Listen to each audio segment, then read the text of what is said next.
Former National Assembly Speaker Dr Frene Ginwala has passed away. Ginwala was the country's very first National Assembly Speaker in the Democratic Parliament. She passed away last night at the age of 90. Ginwala was an anti-apartheid activist, a lawyer, an academic and political leader, among others. In 2005, she was honored with the Order of Luthuli in silver. She will be buried in a private funeral according to the wishes of her family. Mr. Chairman, I nominate the name of Frene Ginwala as Speaker of the House. Thank you.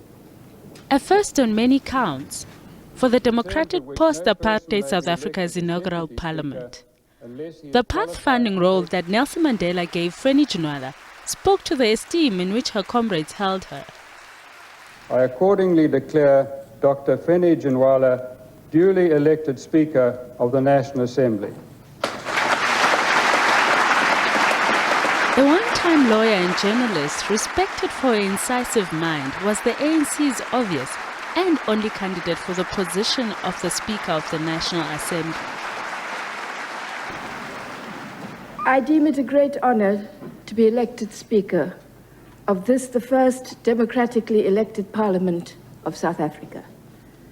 At the same time, I'm conscious that it is a grave responsibility.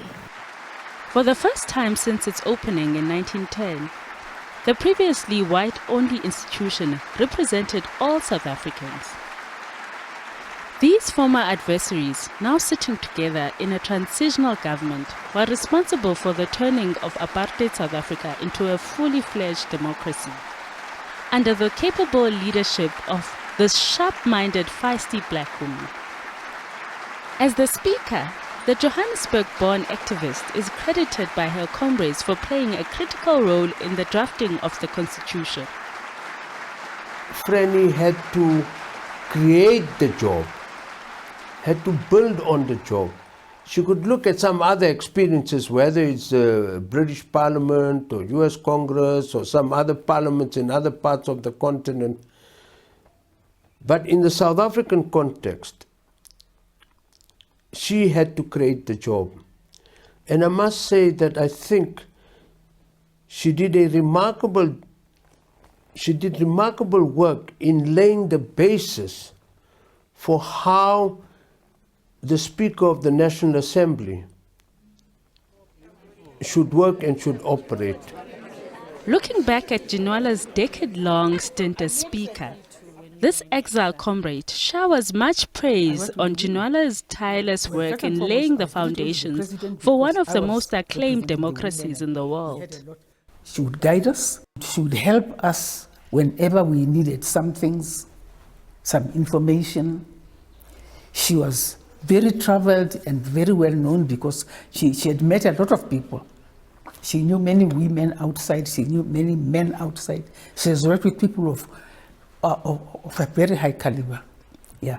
So that I think her guidance in Parliament helped very, very much because it was the first experience to quite a number of us. She was outstanding, I must say, yeah. When to those who to us now, when we look at Parliament, well, naturally, in many cases, you do have that thing of trying to compare the people.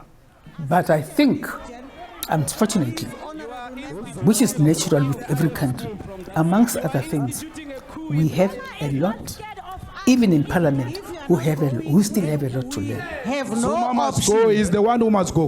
We have no office. We have no option. He must address the nation from prison. The character of this assembly must become the voice of the people of South Africa.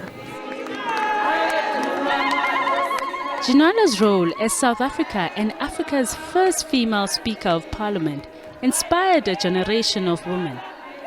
You've got a corporation, you've got a business environment, which is made to suit men, which is made on the assumption that somewhere at home, a woman is doing the work. She's providing the food, the laundry, looking after the children. That's what allows the man to spend 8 hours or whatever else and rise in the corporate ladder. You've got to change the work environment. You've got to make sure that women with family responsibilities are actually able to climb up that ladder. Ginwala is also credited for paving the way for many women, showing that women can also lead. At the end of her 10-year reign as Speaker of Parliament, her successor paid tribute to her. Dr. Ginwala was part of it all. She made her indelible mark. Dr. Ginwala, I salute you.